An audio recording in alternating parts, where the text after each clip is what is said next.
Alors, je suis Bissolo Nanga et je suis venue vous parler de Bissolo Nanga. Parfois, une simple histoire peut guérir un cœur brisé.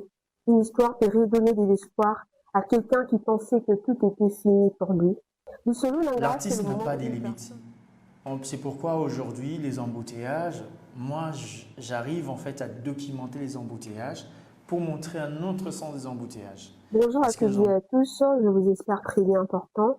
Alors, je suis Bissolo Nanga et je suis venue vous parler de Bissolo Nanga. Parfois, une simple histoire peut guérir un cœur brisé. Une histoire peut redonner de l'espoir à quelqu'un qui pensait que tout était fini pour lui.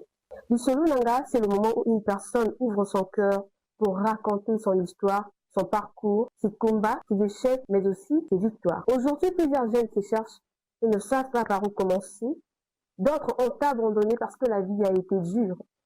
Mais à travers les solo Nanga, je suis venue vous dire que personne ne commence grand, mais toute personne peut devenir grand. Les témoignages que vous allez découvrir avec moi, ce sont des témoignages réels, faits des parcours de foi, de travail et de Alors, je vais d'abord commencer à me présenter. Je suis Jérémy Elonga. Je suis photographe et réalisateur. Ça fait plusieurs années que je parcours la RDC et l'Afrique pour pouvoir montrer un peu la réalité de l'Afrique que les gens n'ont presque pas en fait. Montrer une autre histoire de l'Afrique si je peux dire. À l'époque, je n'étais pas d'abord un photographe et j'étais un électronicien. J'étais quelqu'un qui essayait en fait de pouvoir bricoler. À l'époque, j'aimais tout le temps créer des baffles, créer tout ce que je voyais.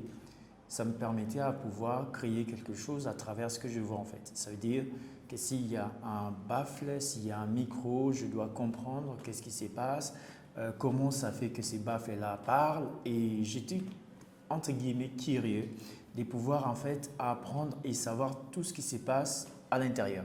C'est pourquoi à l'époque, j'ai cassé tout le temps des baffles de mes collègues, de mes frères et même à la maison en fait. Parce que je mets en fait à apprendre et à comprendre ce qui se passe.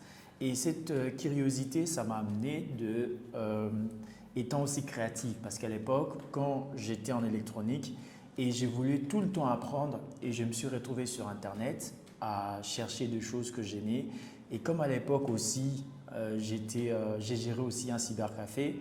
Entre-temps, j'aimais l'électronique et j'ai commencé à aimer aussi des recherches, faire des recherches sur Internet. C'est par là maintenant, je viens de découvrir un autre monde, c'était le monde de l'image.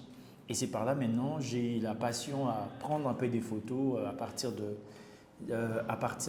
ma machine, prendre un peu des photos avec mon téléphone et tout. C'est par là que j'ai eu vraiment cette passion et j'ai continué à développer ça et jusqu'à ce qu'aujourd'hui, ça devient ma passion. Alors, mon premier appareil, j'ai d'abord commencé la photographie avec mon téléphone que j'avais. À l'époque, quand j'ai eu vraiment le message de Dieu, entre guillemets, de pouvoir commencer la photographie. Parce que je n'ai pas commencé juste la photographie comme ça. J'ai eu vraiment un appel, comme un déclic que je suis un photographe. Il faut que je me concentre sur ça. Et c'est par là maintenant j'ai eu cette passion, vraiment j'ai eu cette détermination à commencer avec ce que j'avais entre mes mains, c'était que mon téléphone. Donc je n'avais pas un appareil professionnel. J'ai commencé avec un téléphone S4 ou SD si je ne me trompe pas. C'est par là que j'ai commencé à faire des photos et jusqu'à aujourd'hui, ces photos-là sont devenues des œuvres d'art et les gens achètent jusqu'à aujourd'hui. Comment j'ai appris la réalisation ou même la photographie? Comme je vous ai dit, je suis quelqu'un de curieux. J'aime tout le temps apprendre, mais je suis communicateur de formation. J'ai fait l'Académie des Beaux-Arts. Il y a plusieurs années que je suis un fruit de l'Académie des Beaux-Arts. Donc, je fais la communication visuelle et à part ça, je me suis beaucoup plus aussi formé dans ce domaine avant même que j'arrive à l'université. Et c'est par là que j'ai appris la réalisation, j'ai appris comment raconter une histoire et j'ai appris beaucoup de choses grâce aussi à l'Académie des Beaux-Arts que j'ai appris beaucoup de choses. Et même dans mes formations personnelles, c'est ce qui m'a permis à vraiment acquérir des connaissances pour pouvoir devenir un réalisateur que je suis aujourd'hui. Alors, je suis Bissolo Nanga et je suis venue vous parler de Bissolo Nanga. Parfois, une simple histoire peut guérir un cœur brisé. Une histoire peut redonner de l'espoir à quelqu'un qui pensait que tout était fini pour lui. L'Isolo Nanga, c'est le moment où une personne ouvre son cœur pour raconter son histoire, son parcours, ses combats, ses échecs, mais aussi ses victoires. Aujourd'hui, plusieurs jeunes se cherchent et ne savent pas par où commencer. D'autres ont abandonné parce que la vie a été dure. Mais à travers l'Isolo Nanga, je suis venue vous dire que personne ne commence grand, mais toute personne peut devenir grand. Comme je viens de dire, je me retrouvais dans certaines situations qui me poussaient en fait de pouvoir créer. Et ce sont mes premiers tournages dans des provinces à l'intérieur. Ce sont mes tournages qui m'ont beaucoup marqué. Pourquoi? Parce que tu n'as pas beaucoup plus préparé, même si je dois écrire un script. Mais tu rencontres plusieurs endroits, plusieurs environnements et puis tu filmes tout ce que tu vois. Tu n'as pas besoin de dire que non, voilà et tout, je dois filmer ça. Oui, souvent je dis ça, il faut que je filme ça, mais dans des situations, dans des circonstances un peu différentes, dans des rues, partout. Et ça m'a tellement marqué ces environnements. Et jusqu'aujourd'hui, j'aime beaucoup plus filmer à l'extérieur qu'à l'intérieur. Donc ça veut dire que passer dans des rues, filmer. Et ce sont vraiment des moments qui m'ont beaucoup plus marqué, si je peux dire ça. Vraiment une grande différence. Si je peux dire, raconter une histoire, c'est autre chose que filmer. Parce que filmer, vous êtes en train juste de pouvoir filmer une histoire. Mais si on vous dit raconter une histoire derrière de ce que vous avez filmé, vous avez besoin d'abord de savoir quelle est l'histoire que vous voulez raconter. Parce que vous pouvez filmer tout ce que vous voulez. Mais en termes d'histoire, vous devez d'abord savoir c'est quoi l'histoire et qu'est-ce que vous voulez mettre en avant dans cette histoire-là. C'est par là qu'il y a cette différence de parler quelqu'un qui filme ou tu prends ton appareil, tu filmes et aussi une histoire. Parce qu'une histoire, il faut savoir qu'est-ce que tu veux mettre en avant que tu puisses filmer, avoir ton histoire et aussi savoir c'est quoi ton histoire, comment il va dérouler. Il y aura une introduction, il y aura le développement, il y aura aussi la conclusion. Parce que là, c'est ma façon de voir une histoire, que je peux dire qu'il y a une différence, il y a vraiment une totale différence quand je parle de filmer et quand je parle aussi à raconter une histoire. Alors, le projet qui m'ont beaucoup plus marqué jusqu'à aujourd'hui, ce sont mes projets YouTube que j'ai l'habitude de filmer dans plusieurs provinces. C'est le projet de Haut-Katanga jusqu'à aujourd'hui. C'est l'un de mes plus beaux projets si je peux dire, que j'ai réalisé jusqu'à aujourd'hui. Parce que ce projet était déjà difficile à réaliser. Et de deux, les gens ont beaucoup aimé le projet. Et d'ailleurs, ça m'a déjà plu moi-même. Et les gens, en fait, avec cette réaction de voir à quel point que les gens aiment aujourd'hui, ça atteint plus de 80 000 personnes. Si je ne me trompe pas, ça va déjà vers 1 million. Et aujourd'hui, je suis vraiment fier en fait de faire partie à des histoires, à raconter une histoire de la RDC à travers juste cette vidéo aujourd'hui, le Haut-Katanga ou même la province, si je peux dire, la province du Haut-Katanga est vraiment référée grâce à cette vidéo. Ça me plaît énormément, ces projets. Alors, mes plus grandes difficultés, c'était d'abord de comprendre en fait qu'est-ce que je dois faire, qu'est-ce que je ne dois pas faire. Parce que comme je vous ai dit, je suis quelqu'un qui touche un peu à tout. Je peux me retrouver comme ça, je suis un électronicien, je peux me retrouver comme ça, un peintre et tout le reste, mais mon plus grand défi, c'était de savoir exactement qu'est-ce que j'ai besoin de faire en ce moment. Est-ce que je vais devenir un réalisateur? Est-ce que je vais devenir un photographe? Parce qu'à l'époque, dans mes débuts, il y avait tout le monde qui faisait de la photographie, qui était photographe. Donc, ils avaient des appareils et tout. La photographie devenait comme une tendance, si je peux dire. Tout le monde voulait faire de la photographie et surtout de la photo événementielle et tout. Mais moi, je voulais faire autre chose. Donc, c'est pourquoi je me suis retrouvé dans un domaine un peu beaucoup plus orienté découverte, ça veut dire artistique. Pourquoi? Parce que d'abord, c'est d'abord mes débuts qui étaient difficiles. Et par la grâce de Dieu, Dieu m'a parlé clairement que c'est l'image et c'est la photographie ou soit de la réalisation, ce que tu es en train de faire pour la RDC. C'est ce que tu vas pouvoir continuer. Alors, je n'ai jamais pensé à abandonner ce métier parce que ça fait partie de ma vie. C'est ce qui me nourrit, c'est ce qui m'aide aussi à arriver, mais c'est juste que je suis en train de le développer. Pas l'abandonner, mais la développer d'une manière où que ça ne devient pas seulement Jérémy qui est derrière, mais ça soit comme une entreprise ou qui peut être géré à travers des systèmes que nous sommes en train de travailler avec mon équipe. Alors, ma famille, non. Bon, si je vais être clair, ma famille pensait que je suis toujours en train de jouer, blaguer, entre guillemets, parce qu'ils n'avaient pas un résultat. Bon, ils ne voyaient pas un résultat. À chaque fois que je suis devant la machine, j'étais devant la machine, ils me disaient toujours que non, Jérémy, qu'est-ce que cet ordinateur te donne? Tu es tout le temps devant ton ordinateur, mais ça ne te permet même pas de te nourrir. Et je n'oublie jamais ces mots que ma grande sœur m'a dit. Pourquoi? Parce que j'étais devant l'ordinateur, tout le temps devant l'ordinateur. J'apprenais parce qu'à l'époque, j'étais tout le temps curieux, comme je vous ai dit au début. J'avais tellement envie d'apprendre des choses et ça devenait un peu embarrassant de mes sœurs ou soit de mes parents parce qu'ils me voyaient tout le temps accro de l'ordinateur. Et ça commençait un peu à détruire, entre guillemets, mes relations ou soit ma relation à travers mes parents parce qu'ils voient que son enfant il est tout le temps devant l'ordinateur mais ils ne savaient pas. Mais c'est par là qu'ils ont dit que non, voilà et tout, Jérémy, qu'est-ce que cet ordinateur ou ce que tu fais aujourd'hui, qu'est-ce que ça t'apporte? Et ça m'a tellement marqué jusqu'à ce que j'ai décidé de pouvoir faire en sorte que ce travail devienne comme une passion, devient aussi un moyen pour moi de les monétiser, afin que ça devienne pas seulement une passion, mais ça devient un moyen de survivre. Aujourd'hui, par la grâce de Dieu, j'ai vis grâce à cette image, grâce à cette passion de l'image et de la réalisation, j'ai vis bien avec ça. Tout le contrat a toujours son importance, mais il y a eu juste une évolution en termes de facturation. Prenons par exemple à l'époque, quand je ne connaissais pas encore grande chose et j'étais capable à facturer 5 dollars. Je me rappelle bien ma première facturation, c'était à 5 dollars. Pourquoi? Parce que je n'avais pas peut-être la connaissance et tout le reste. Et aujourd'hui, par la grâce de Dieu, on arrive à faire des projets à plusieurs centaines de dollars ou milliers de dollars.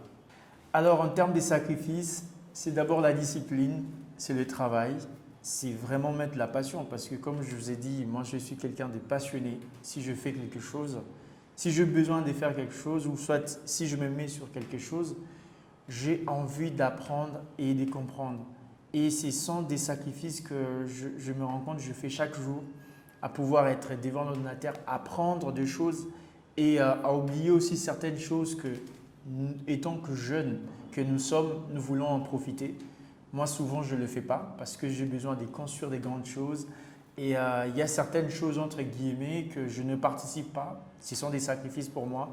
Et surtout, je suis tout le temps, comment je vais dire, je suis dans la solitude.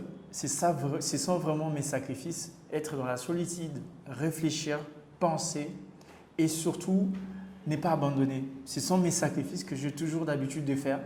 Parce que écrire un script, pour moi, c'est vraiment une casse-tête. Et produire une vidéo qu'on a l'habitude de produire, ça demande énormément de temps. Et pour moi, ce sont des sacrifices que je fais chaque jour. Réfléchir, ne pas tout le temps répondre à toutes les invitations et rester tout le temps condamné à la maison, lire, étudier, comprendre. Tout ça, ce sont pour moi mes sacrifices que jusqu'à aujourd'hui je n'abandonne pas parce que quand tu deviens une personne qui est le plus vue, tu abandonnes tes disciplines, les gens vont pouvoir te fuir parce que les gens voient en toi sur ce que tu as toujours d'habitude de faire par ta discipline. Et c'est pourquoi jusqu'à aujourd'hui j'ai toujours cette discipline de pouvoir pouvoir garder toutes mes habitudes que j'ai toujours d'habitude, que j'ai eues depuis plus longtemps en fait aujourd'hui. Alors les talents, la plupart des temps il y en a ceux qui ont déjà les talents. Certaines personnes peuvent avoir les talents innés si je peux dire. Mais il y en a d'autres qui ont besoin de travailler comme moi personnellement. Je n'ai pas été un photographe ou à l'époque quand je suis né, j'ai commencé à utiliser une photo, non. Je n'avais pas ces temps-là, je n'avais pas ces goûts-là artistiques. Je l'ai appris à travers de documentation, des livres, des informations sur les recherches sur Internet. Donc, je crois qu'on peut apprendre, on peut maîtriser tout ce que tu as besoin à travers les universités, les documentations aujourd'hui et surtout avec Internet, aujourd'hui qui est devenu une bibliothèque ouverte à tout le monde parce qu'il y a tout ce que nous pouvons apprendre, que ce soit la réalisation, que ce soit la photographie. Et aujourd'hui, Internet même devient comme une université que la plupart du temps aujourd'hui utilisent. Alors, moi, concernant les tournages, je n'ai pas vraiment de souvenirs entre guillemets, mais j'ai beaucoup plus de souvenirs sur ce que je réalisais. L'impact sur ce que je suis en train de réaliser, de voir, tu as fait un projet, tu as fait juste une vidéo, tu penses que c'est juste une vidéo, mais aujourd'hui, ça impacte des vies des gens. Et ce sont des histoires ou ce sont des choses qui m'ont beaucoup plus marqué. Au-delà d'un tournage, parce que je suis dans certains tournages où je n'ai pas vraiment de souvenirs, mais j'ai beaucoup plus de souvenirs où soit je suis toujours marqué quand j'ai fini un projet. Et je vois la réaction des gens. Comme je vous ai dit, la plupart de mes projets, ce sont nos projets. Ce ne sont pas des projets de clients. La plupart des gens qui m'y connaissent, ce ne sont pas des projets où j'ai réalisé à travers, pour certains projets clients, même si on a l'habitude de les faire. Mais ce sont des projets que nous avons commencé il y a plus de 6 ans aujourd'hui à raconter les histoires sur l'Afrique et sur la RDC qui m'ont le plus marqué que juste en étant dans un tournage. Voilà. Si je vais citer les difficultés que je rencontre, c'est déjà étant réalisateur et étant cadreur et étant aussi storyteller entre guillemets, de réaliser quelque chose qui tu attends davantage la réaction des gens et tu deviens tellement entre guillemets un perfectionniste, quelqu'un qui a besoin que le chose soit bien fait. Et réaliser ce genre de projet demande énormément d'argent, ça demande beaucoup d'argent parce que aller en RDC, en Afrique aujourd'hui, ce sont de nos difficultés qu'on a maintenant en ces moments d'aller dans toutes les provinces, aller encore dans certaines provinces qu'on n'est pas encore allé. Et aujourd'hui, on a une vision d'aller dans plusieurs pays africains. Donc, ça demande énormément d'argent et des budgets pour pouvoir réaliser ces projets. Et ce sont des difficultés qu'on a en ces moments à pouvoir réaliser des projets, mais des difficultés aussi dans des montages, si je peux dire, parce que souvent, pour réaliser une histoire d'une heure du temps ou 30 minutes, c'est vraiment prendre du temps et même des nuits blanches. Ce sont vraiment des choses jusqu'aujourd'hui comme des difficultés qu'on a rencontrées à pouvoir réaliser, que nous sommes en train de rencontrer chaque jour parce que c'est ça notre vie quotidienne. Alors en termes des erreurs, je ne sais pas signifier des erreurs en ces moments clairement parce qu'il faut une erreur. Souvent, on a l'habitude de voir des erreurs, c'est quand vous voyez une image, on peut descripter comment je peux dire, visualiser une image, on va dire que non, voilà, il y a telle erreur. En termes techniques, si je peux dire, en termes des erreurs. Mais si je dis les erreurs en général, ou soit une erreur, prenons par exemple un réalisateur qui commence aujourd'hui ou qui veut devenir directement grand. Ce sont aussi des erreurs que la plupart des jeunes, que même si je suis jeune aujourd'hui, j'essaie quand on commence, quand on débute, tu veux devenir directement grand, tu n'as pas besoin d'apprendre parce qu'il faut apprendre la réalisation. Aujourd'hui, comme je viens de dire, nous avons Internet. Vous pouvez apprendre tout ce que vous voulez. Ce sont des erreurs que la plupart des gens font. Ils n'apprennent rien, ils ne se développent pas, ils ne s'enrichissent pas en termes des idées, sa créativité et tout le reste parce que la créativité s'enrichit plus par des informations que tu as. Et ce sont vraiment des erreurs que la plupart des jeunes qui font aujourd'hui. Ils n'apprennent pas. S'il sait juste faire ce qu'il veut faire, et puis c'est tout, il s'arrête là. Alors qu'aujourd'hui, la réalisation change, les choses avancent. Et aujourd'hui, un réalisateur, il avait besoin de réaliser juste un film avec quelques effets. Et aujourd'hui, après 10 ans ou 5 ans même, aujourd'hui, il y a la tendance maintenant qui a changé. Donc, la plupart, ce sont aussi des erreurs à ne pas vouloir apprendre des choses. Et c'est pourquoi il faut, étant que réalisateur, il faut apprendre. Étant que réalisateur, il faut connaître, essaye de pouvoir t'enrichir ta connaissance. L'artiste n'a pas de difficultés. Il ne voit pas de difficultés. Là où les gens voient des difficultés, il faut chercher la solution. Il faut trouver de ce que toi tu vois entre tes mains, entre tes yeux plutôt, je veux dire. Je cherche vraiment le bon mot que je peux dire, ce qu'il avait dit, mais l'artiste n'a pas des limites. C'est pourquoi aujourd'hui, les embouteillages, moi, j'arrive en fait à documenter les embouteillages pour montrer un autre sens des embouteillages.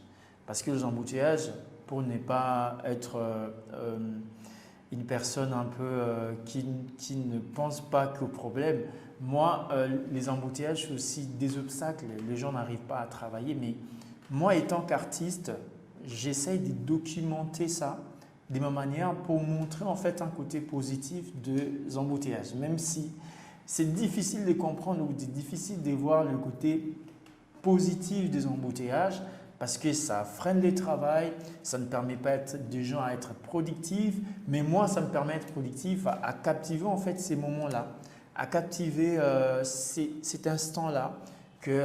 On voit des voitures, on voit des gens tous ensemble, ils sont en train de pouvoir chercher la solution entre eux. Bon, il y en a d'autres qui veulent sortir, il y en a d'autres qui sont empêchés. Vraiment raconter toute cette histoire-là à travers la photographie. Aujourd'hui, pour moi, je vois ça comme un art. Je ne vois pas seulement ça comme un problème, si je peux dire. Le vrai conseil à donner, c'est de commencer. Peut-être vous pouvez dire que non, voilà, je vais commencer avec quoi? Non, commencez. Vous avez un téléphone, nous, les jeunes, aujourd'hui, nous avons quelque chose entre nos mains. Nous avons quelque chose qui pourra nous permettre d'apprendre. Nous avons quelque chose comme aujourd'hui la réalisation ne dépend plus des appareils professionnels ou des appareils sophistiqués. Tu as besoin de ton téléphone, prends ton téléphone, commencez avec. Si tu n'as pas un téléphone, cherchez des amis tout autour de nous qui ont des téléphones, créez votre histoire, faites ce que vous pensez, mais faites-les maintenant. N'attendez pas demain, n'attendez pas à avoir des matériels qu'il faut. C'est le conseil que je peux donner à tous les jeunes. Alors moi, l'héritage que je vais vraiment laisser dans la photographie ou la vidéo, parce qu'aujourd'hui, c'est là où je mets beaucoup plus mon cœur, c'est la réalisation, c'est les documentaires. Je vais laisser un héritage où les gens n'oublieront pas, parce qu'aujourd'hui, notre pays, ou les endroits où, plutôt, notre pays n'a pas de documentation. Déjà, il faut savoir que nous ne connaissons pas nos pays.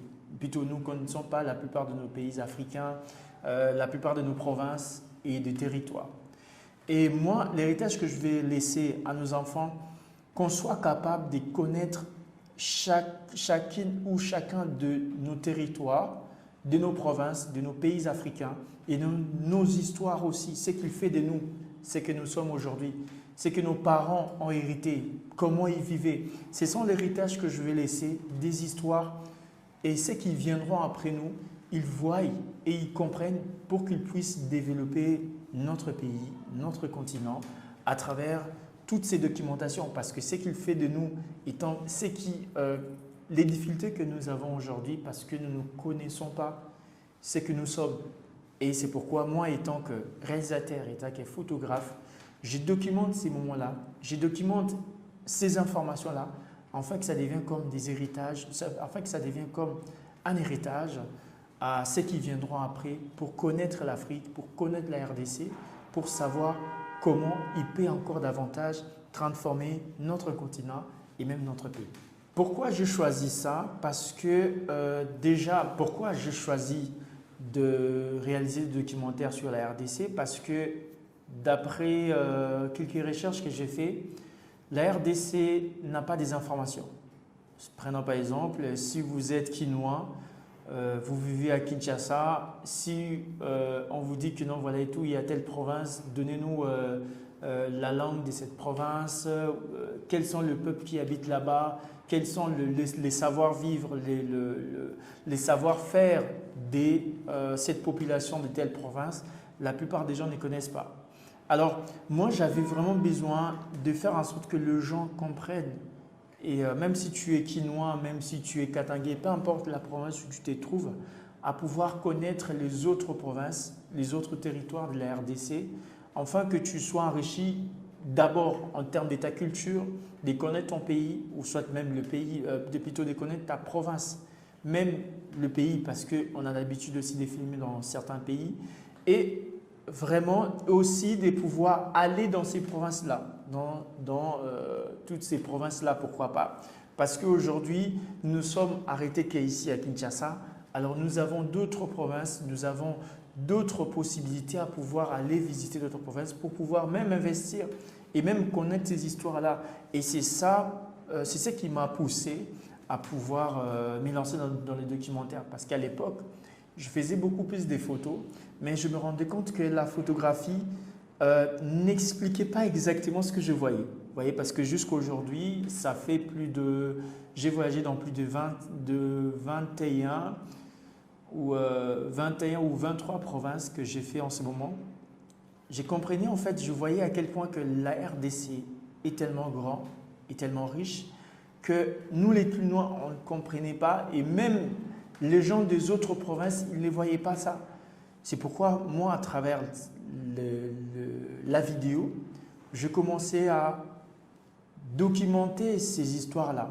Enfin qu'un Congolais qui se retrouve, que ce soit à la diaspora, que ce soit dans peu importe la province ou le pays ou là où tu te trouves dans le monde entier, comprennent vraiment l'histoire de la RDC, la culture de la RDC et même ceux qui sont des origines de la RDC, afin qu'ils puissent aussi revenir dans leur pays parce que c'est ce qui me motive de voir certains diasporas de quitter leur pays. Je vis des témoignages où les gens quittent leur pays pour pouvoir rentrer au pays, investir, voir sa famille et vraiment aussi découvrir ce que nous sommes en train de découvrir. C'est ça vraiment ce qui m'a motivé à pouvoir documenter la RDC à travers des documentaires que je... Bonjour à toutes et à tous, je vous espère très bien portant. Alors, je suis Lisolo Nanga et je suis venue vous parler de Lisolo Nanga. Parfois, une simple histoire peut guérir un cœur brisé. Une histoire peut redonner de l'espoir à quelqu'un qui pensait que tout était fini pour lui. Lisolo Nanga, c'est le moment où une personne ouvre son cœur pour raconter son histoire, son parcours, ses combats, ses échecs, mais aussi ses victoires. Aujourd'hui, plusieurs jeunes se cherchent et ne savent pas par où commencer.